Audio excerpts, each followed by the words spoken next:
I'll give a little brief, but then I want to pass the mic on to Lucy.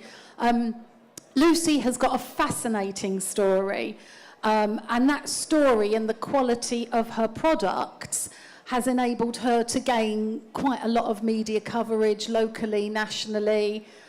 The story is interesting, and you know, Melissa told about her story, and I think that's wonderful when you are trying to raise your profile or trying to get to the next level. And as a PR myself, you know, I know the media really like to hear stories.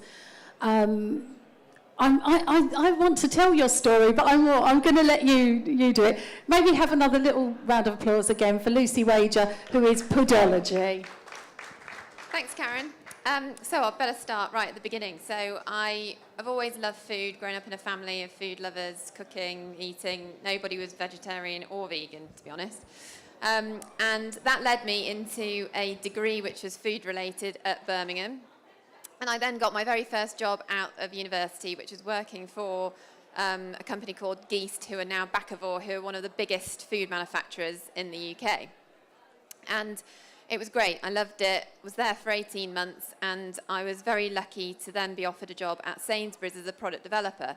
And my dream job, when I'd heard about it at university, was to be a product developer at Marks and Spencer's, because that's where everybody wants to work, because it's the best. So I was very excited, moved to London. I was 22, and started working in the Sainsbury's ready meal department, and just loved it. I was working with suppliers, chefs, developing lots of different ready meal ranges. And then a couple of years later was very lucky again and was offered my dream job at Marks and Spencer's. So very quickly moved there, was very excited, very happy. And then kind of regretted leaving my job at Sainsbury's, because I had lots of friends there and loved it. And Marks and Spencer's was very different. However, I did grow to love that job because I did quite a lot of traveling. So I was lucky enough to go to Thailand, Vietnam, and had some amazing experiences which I hadn't had before. Loved the food over there. And then 6 months later, I went to India with work as well. I'd never been to India and experienced some incredible food. And when I got back, I became very ill. And I went to my doctors, and they were sort of like, oh, well, you know, you've been to India. What do you expect? Was the bold reply. And I kind of recovered and then got really ill again. And I was just in this cycle of continually being ill. And I lost loads of weight. And this went on for a good year. And during this year, I tried cutting out various things in my diet. And I basically became completely dairy-free and completely egg-free. And I was then okay. And every time I tried to sort of reintroduce anything, I would become really quite ill again. So I basically completely cut dairy out of my diet and completely cut eggs out of my diet. And then I basically decided I was fed up with living in London and fed up with the lifestyle that I was leading. So I left London and moved up to Cheshire. And I quite quickly became quite a lot better, because I wasn't doing the abusive stuff to my digestive system at work.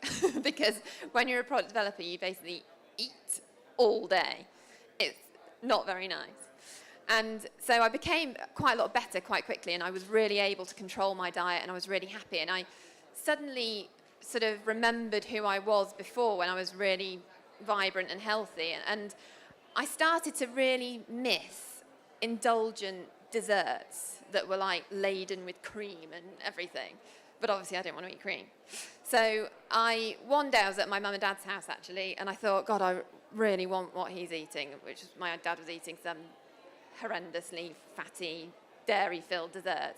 So I just had this idea of making a dessert for myself with chocolate and coconut milk. And that was my very first dessert, and I started making them a lot for myself. And then, because I'm a product developer, and I started, like, you know, getting excited about gaps in the market and thinking, you know, there's something in this, because this was also, I should say, 5 years ago.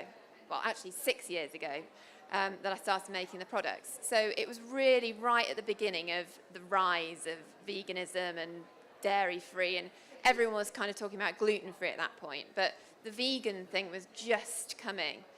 And so I decided to completely concentrate on my new business idea, which was really indulgent, really delicious desserts that just happened to be dairy-free, egg-free, nut-free, gluten-free, and vegan. So I basically launched the business idea at the Allergy and Free From show in 2012. I basically got all my family trying to think of a really nice name for my new business and kept saying, no, that's rubbish, no, don't like it, no, that's rubbish. And my dad kept coming up with every idea linked to chocolate because the ones that I'd done were chocolate. And so he said, what about Chocology? And I was like, Dad, I can't just concentrate on chocolate because I might want to do other things in the future. He's like, okay, what about Pudology? And I was like, I like it. So I sort of slept on it for a few days and thought, that's it. And by this point, I was like, I've just got to get going now because I had this show booked and I wanted to get my branding sorted out. So because of my background in retail, I had a good friend who had worked as he was a designer at one of the design agencies that I worked with. And he had just left and set up on his own as well. So we kind of got together and he did my branding for me and he still does my branding for me. And that was the very start. We went to the allergy show kind of not really knowing what we were going to get. I thought it was a good idea. I thought my products were good. I tested them on friends and family. But the real test was to get out there and see what people thought. And so me, my mum and my dad set up for the allergy show. It was my best friend's wedding and I was her bridesmaid, so I wasn't there on the Saturday. So I had this exhausting weekend. And it was amazing. You know, we had so much interest and because at the time, there was nobody else really doing anything that we were doing. And that was a real concern for me. And actually one of the questions that you were asked and what you said was really valid. You know, I think I would probably say the thing, I would take it slower. Because of the background that I came from, I just was in this kind of big retail mind frame. And I thought everybody is going to be launching vegan desserts in the next week. And that was not the reality. And the reality has been, I've been very much on my own in the chilled section for 5 long years. Because the other thing is that actually competition is not a bad thing and hasn't been a bad thing for me. And as the sector is growing and as people are becoming more aware and more interested in vegan products, it's growing the interest and growing the awareness and it's kind of helping me. So it's been a long journey for the 5 years, but I wouldn't change it for the world and I've really enjoyed it. And it's sort of taken me to where I am. So I think that kind of sums up my story so far. That's fantastic. Do we have any questions for Lucy, Pudology? Kate, can we get a microphone to Kate, please? Hi, Lucy. Hi. How did you get your first customer? My first customer, well, the one that came to my mind then was Ocado, because that was, they were my first big customer. So I was at the Allergy and Free From show in May 2015, and I launched with Ocado in November that year, so it was quite quick. And the reason it's so memorable for me is because they are a big customer, and the way it happened was just really lovely because I met the buyer at that allergy show and he said, I'll call you in 3 weeks' time because I've just had so many inquiries. And I thought, yeah, he's not going to call me. So I put a note in my diary to give him a call in 3 weeks' time. That morning, he called me. So he had obviously put a note in his diary. So I really like that because there's not a lot of buyers like that. And he's since left Ocado and he's lovely. I love him. So that's the one that I remember. But my very first customer was Goodness Foods, and I think I actually met them at the same show, to be fair to them. And they're obviously a wholesaler within the sort of vegan, healthy eating sector. And they were our very first customer, which we launched with in September. So from the allergy show to launching, we launched very quickly sort of Goodness Foods, Selfridges, Fortnum & Mason, who we don't supply anymore, and then Ocado.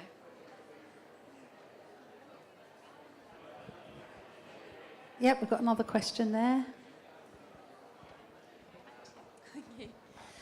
Can you talk a little bit about how obviously you went to the allergy show, you said you had no idea what the interest was going to be, and then you got some large customers quite quickly. How did you scale up from having no clue how much you were going to sell to actually having big customers? So again, because of my background, and I've worked in a manufacturing environment, and that's kind of what I knew.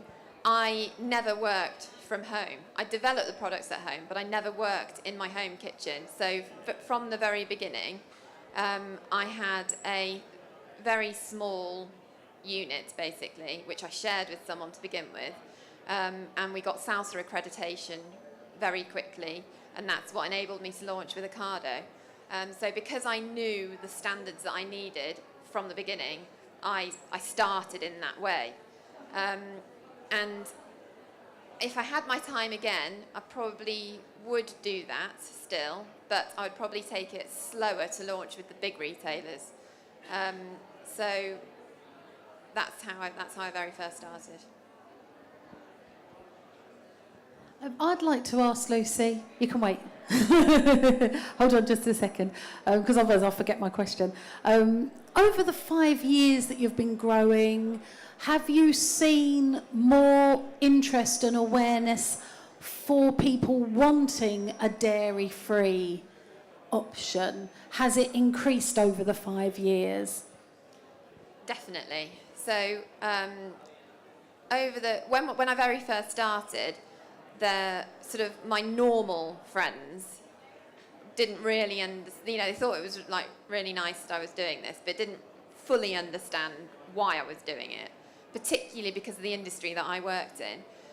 But then I had other friends who were gluten-free or were vegan or had difficulty finding things for their diet, and that has massively increased. And what I found is coming to shows like this, VegFest, the first year I did it, was small and, very basic, really, I suppose, is the best way to say it. And every year, these shows are growing and growing and growing. The demand is growing. And the people that sort of weren't interested in my type of products are becoming more interested. They're becoming more mainstream and more interesting to people, I think. So definitely, it's been a huge increase. And I think what, for me, stands out for Melissa and for Lucy is they are great products, full stop. They're great for your vegans, they're great for your vegetarians, they can be great for the gluten-free. Maybe not all of Miss Cupcakes are gluten-free. They're great products for everybody. They happen to be vegan-friendly as well, so everybody can enjoy them, which I love. Let's get your question, my lovely. There's a microphone just behind you. Hi. Hi. This is both for yourself and Rebecca. You said you would go slower. Why is that? That's a very good question. And I suppose hindsight is a wonderful thing, isn't it? Because I always sort of stutter when I say I would do it differently, because you don't know what the consequence of you doing it differently would be. But I think I am the kind of person that just says, yes, I'm going to do it. And you just think, I'll worry about the problems as they come to me. And I think you do have to be a bit like that to do what we do anyway. But sometimes I think, particularly with the big retailers, I wish I'd have understood the complexities more. However, I don't know how I would have understood those complexities if I hadn't have had the experience. And I guess that's the million-dollar question. And even when people come to me that are sort of just starting out and say, can you tell me about this experience and that experience? I think a lot of it is very personal as well. It depends on the buyer that you're dealing with, and things change so quickly as well. But I think to give you the best answer, I think it would be, I would probably do a bit more research on each customer as they come. Do I live by that now? I don't even think I do. Do you want to? I think for me, it was more about not fully understanding margins and the consequences of constantly raising margins, and that commodities go up in price. And, the cost of a bag of icing sugar 5-6 years ago is half of what it is now. And I think that if you had taken more time, if I'd taken more time and sort of thought things through rather than just let's just do it, we probably would have saved ourselves a bit of, just having to backtrack on certain things.